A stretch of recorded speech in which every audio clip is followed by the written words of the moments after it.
Autumnal Diane Sawyer looks, huh? That's it. I'm very seasonal. Warm and green. How nice are to you? see you. You looked beautiful last night. Thank you. You looked beautiful last night. Let's talk about us. Yes, okay. Everybody was at this Glamour magazine thing, That's right? right. Yeah. That's you were very Brittany. Thank you. Not older Brittany, very No, Brittany. it was much older Brittany, but I tried my hardest.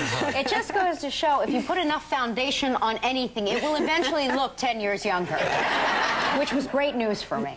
And also at the function was Jessica Lynch, whom you're interviewing tonight. Jessica Lynch and Shoshana Johnson, both POWs, Yes. and we do interview her tonight. You know, meeting her for the first time was so surprising because she had this sort of symbolic role for everybody. We'd seen her face so much. And she started telling me about her life before she went in the Army. She only wanted to wear pink.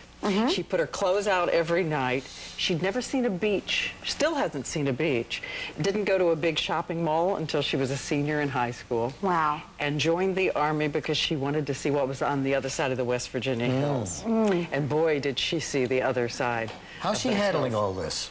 You know, I think she's a little stunned by the extent of the publicity. When she came back, she asked her mom if her story had made it into the Wirt County paper, which is like 6 pages once a week. Really? She had no idea the impact she had. She didn't know there were cameras there for the rescue. Yeah. She didn't know people had seen anything. And then, again, you have to remember what she was dealing with. She had a shattered foot, a leg that was also completely splintered and shattered below the knee. She had a shattered shoulder, a crushed arm, spine broken in 2 places with internal complications from that. And then we have heard the other stories about medical records and the possibility of a kind of personal assault. But she was the only one who survived, right, Diane, in this vehicle? In this vehicle. And the interesting thing is she could have come out and said anything.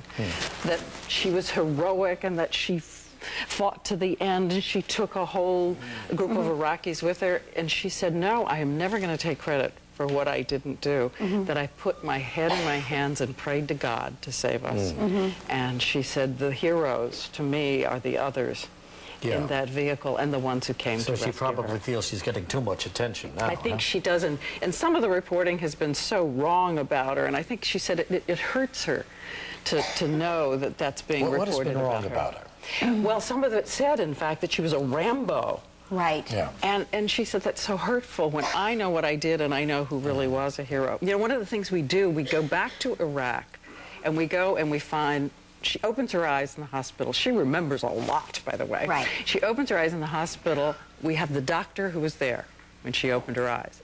We have the nurses who were there. We have all the people around her. We went to find them to tell the story really from both sides of her time in captivity, in which she was in excruciating, unbelievable pain. And they remember her, of course. They remember every minute of her. Did she get medical care? I mean, from them? How was she treated by the doctors and the medical staff? Well, you know, there were Iraqi soldiers in the basement of this hospital, and the doctors themselves were terrified, so they were treating her at some risk to themselves, but they were working double shifts in order to do it. And I think we have a clip that shows you when she's lying in the hospital, the kind of terror that she's in. Yeah, she's talking about once she woke up, Right. what her feelings were. Take a look at this. What was your first... And, you know, it's very touching.